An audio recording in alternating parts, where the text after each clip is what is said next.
महाराष्ट्र चुनाव में भारतीय जनता पार्टी ने अपने संकल्प पत्र में विनायक दामोदर सावरकर को एक बार फिर से भारत रत्न देने का वादा किया था। इस वादे के साथ ही सावरकर पर एक बार फिर से चर्चाएं सामने आई। एक बार फिर से चर्चा शुरू हुई कि आखिरकार विनायक दामोदर सावरकर हीरो है या विलन। कुछ लोग इसके पक्ष में हैं, कुछ लोग इसके विरोध में हैं, लेकिन सालों से यह बहस इसी तरह से निरंतर चली आ रही है। नमस्ते, मेरा नाम आदित्य है, द रूरल प्रेस .in देख रहे हैं आप। तो आखिर कौन है वीर सावरकर? उन्हें भारत रत्न देने की बात का विरोध क्यों किया जा रहा है? सावरकर देशवासियों के लिए हीरो और विलन दोनों एक साथ कैसे बन गए थे? 1983 में मुंबई तात्कालिक बॉम्बे में जन्मे वीर सावरकर भारतीय स्वतंत्रता संग्राम के क्रांतिकारी थे। इसके साथ ही वह एक राजनेता, वकील, लेखक और हिंदू राष्ट्र दर्शन के प्रतिपादक भी थे। मुस्लिम लीग के जवाब में उन्होंने हिंदू महासभा से जुड़कर हिंदुत्व का प्रचार किया था। वर्ष 2000 में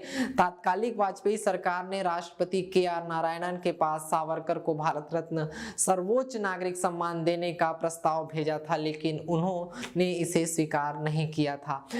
सावरकर को विलन मानने वालों की अपनी दलीलें हैं, वो क्या हैं उसे आपको बताता हूँ। साल 1948 में गांधी की हत्या के छठे दिन विनायक दामोदर सावरकर को गांधी की हत्या के षड्यंत्र में शामिल होने के लिए मुंबई से गिरफ्तार कर लिया गया था। हालांकि उन्हें फरवरी 1949 में बरी भी कर दिया गया था। विशेषज्ञ नीलंजन मुखोपाध्याय बताते हैं कि हम नहीं भूल सकते कि गांधी के हत्याकांड में उनके खिलाफ केस चला था। वो छूट जरूर गए थे, लेकिन उनके जीवन काल में ही उसकी जांच के लिए कपूर आयोग बैठा था और उसकी रिपोर्ट के शक की सुई सावरकर से हटी नहीं थी। अपने राजनीतिक विचारों के लिए सावरकर को पुणे के करफ्यूज कॉलेज से निष्कासित भी किया गया था। साल 1910 में उन्हें नासिक के कलेक्टर की हत्या में सम्मिलित होने के आरोप में लंदन से भी गिरफ्तार किया गया था। सावरकर पर शोध करने वाले नीलंजन कतले बताते हैं कि 1910 में नासिक के जिला कलेक्टर जैक्सन की हत्या के आरोप में पहले सावरकर के भाई को गिरफ्तार किया गया था। सावरकर पर आरोप लगा था कि उन्होंने लंदन से अपने भाई को एक पिस्टल भेजी थी जिसका हत्या में इस्तेमाल किया गया था। ये तो बात रही सावरकर को विलन मानने वालों की, लेकिन देश में ऐसे लोगों की बड़ी जमात है जो आज भी सावरकर को हीरो मानते हैं। वो कहते हैं कि सावरकर दुनिया के अकेले स्वतंत्र योद्धा थे जिन्हें दो बार आजीवन कारावास की सजा मिली थी। सजा को पूरा किया और फिर से राष्ट्र के जीवन के लिए सक्रिय हो गए। वे विश्व के ऐसे पहले लेखक थे जिनकी कृति 1857 में प्रथम स्वतंत्रता संग्राम के दो देशों में प्रकाशन करने से पहले ही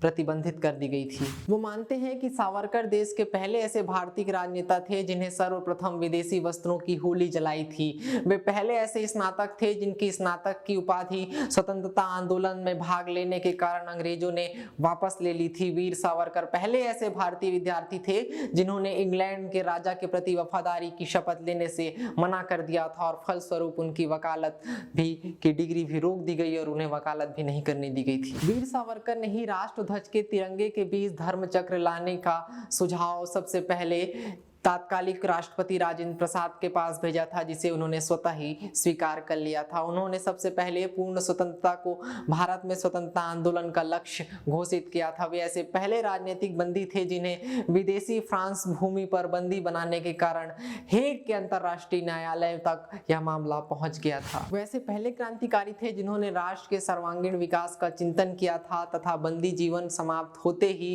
उन्होंने अस्पृश्यता और की कुरीतियों के विरुद्ध आंदोलन छेड़ दिया था।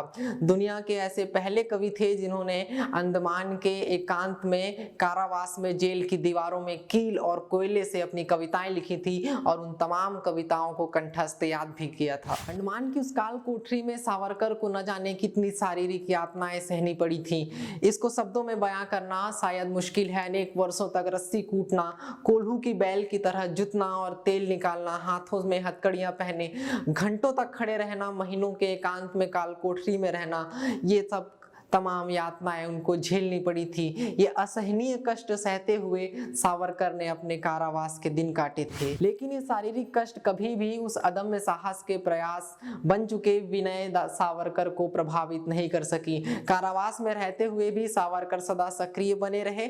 कभी वो रंगबंदियों के लिए विषय के निरंतर आंदोलन करते रहे, कभी पत्र द्वारा अपने भाइयों को आंदोलन की प्रेरणा देते रहे, कभी अपनी सजाएं समाप्त कर स्वदेश लौट रहे क्रांतिकारियों के लिए कविताएं कंठस्थ कराते रहे ताकि वो अपने घरों तक पहुंचकर दूसरे स्वतंत्रता सेनानियों तक अपनी बात पहुंचा सके। तो हम आप पर छोड़ते हैं कि सावरकर को आपको विलन मानना है या हीरो। आज उनकी जयंती है, पूरा देश उन्हें याद कर रहा है।